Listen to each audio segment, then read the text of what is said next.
And it's just basketball. At the end of the day, it's just basketball.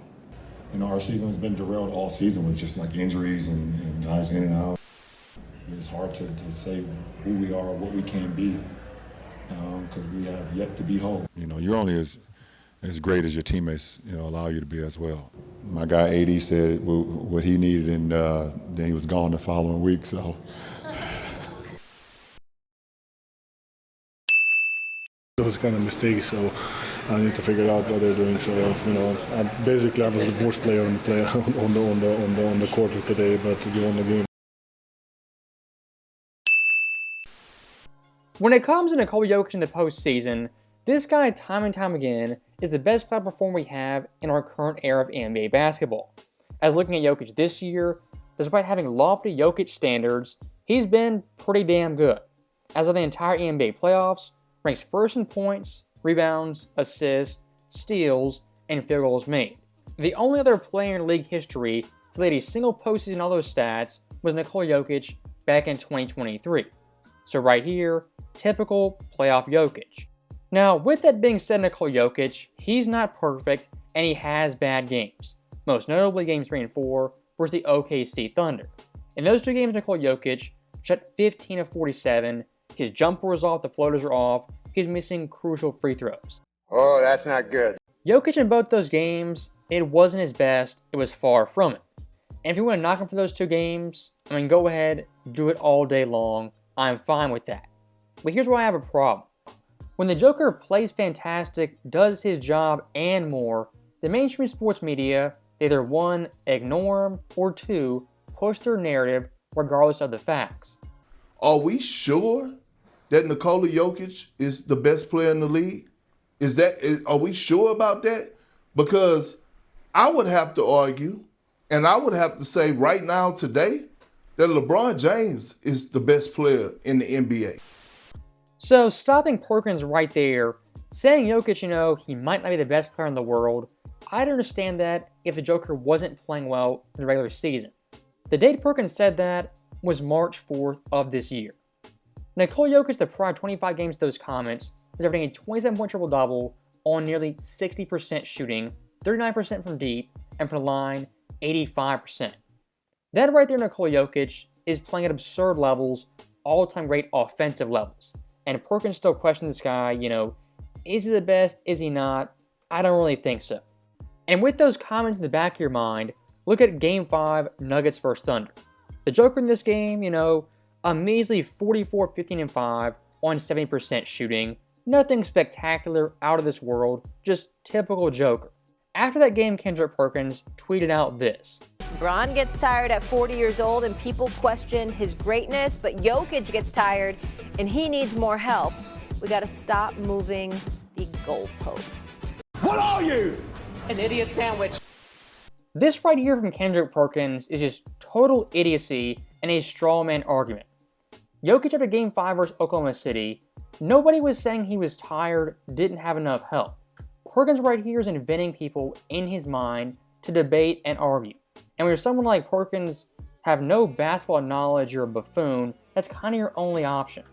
And saying Jokic in this game was somehow tired, people said he was tired, that was being used as an excuse. I watched the whole game, watched the fourth quarter over again. Jokic didn't look tired at all. In the fourth quarter, he's the best player on the floor by a mile out of both teams.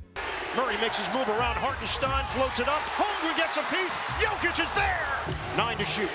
We're down to 2:26 to go.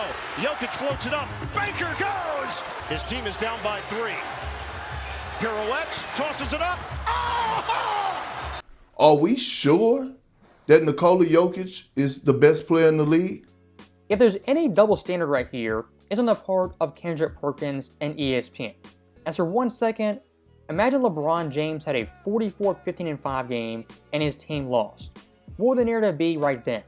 LeBron James did it all, he carried his team, his teammates didn't provide enough help. That right there, if it was LeBron James, that would be the narrative. For Jokic, you get this. And if you want to talk teammate help, LeBron James, just in this year's postseason alone, had Luka freaking Doncic. And looking at Perkins himself, the massive hypocrite he is.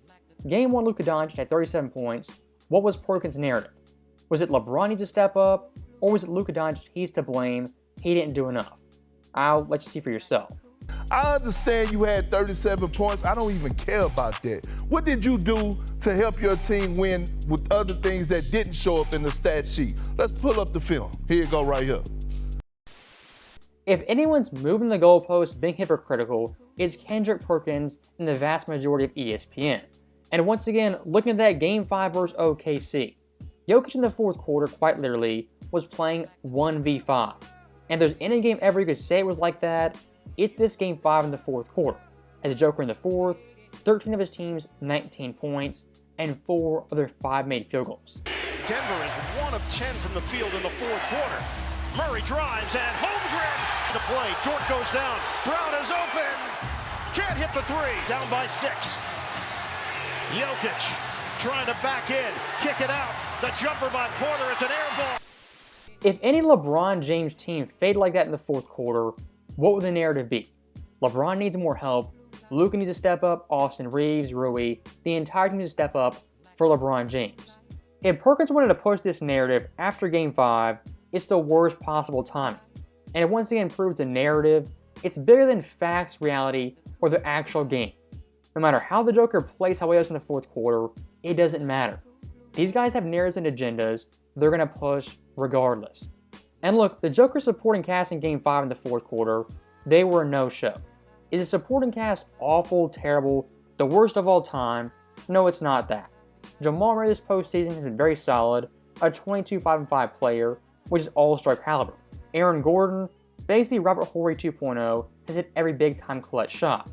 Then guys like Westbrook and Brown, they've had their moments. The only guy who's really underwhelmed is MPJ.